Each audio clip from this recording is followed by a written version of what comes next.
Hello everyone, welcome to my YouTube channel kites learning YouTube চ্যানেলে তোমাদের জানাই স্বাগতম।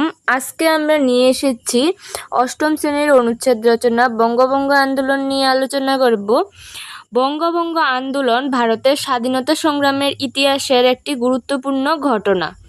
1905 সালে 16 অক্টোবর ব্রিটিশ ভারতের ভাইসরয় লর্ড কার্জন প্রশাসনিক সুবিধার অজুহাতে বাংলাকে দুটি ভাগে বিভক্ত করেন। পূর্ববঙ্গ ও আসাম নিয়ে একটি নতুন প্রদেশ গঠন করা হয় এবং পশ্চিমবঙ্গকে আলাদা রাখা হয়।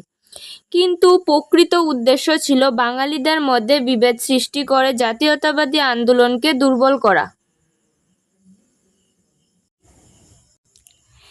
এর প্রতিবাদে সমগ্র বাংলায় তীব্র আন্দোলন শুরু হয়, যা বঙ্গভঙ্গ আন্দোলন নামে পরিচিত। মানুষ বিদেশি পণ্য বর্জন করে স্বদেশি পণ্য ব্যবহার করতে শুরু করে। সভা, মিছিল, গান ও রাখি বন্ধনের মাধ্যমে ঐক্যের বার্তা ছড়িয়ে দেওয়া হয়।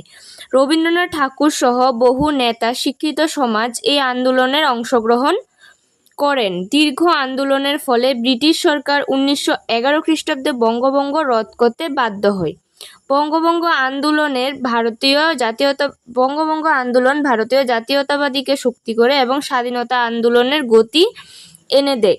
এ হলো আমাদের বঙ্গভঙ্গ আন্দোলন অনুচ্ছেদ রচনা।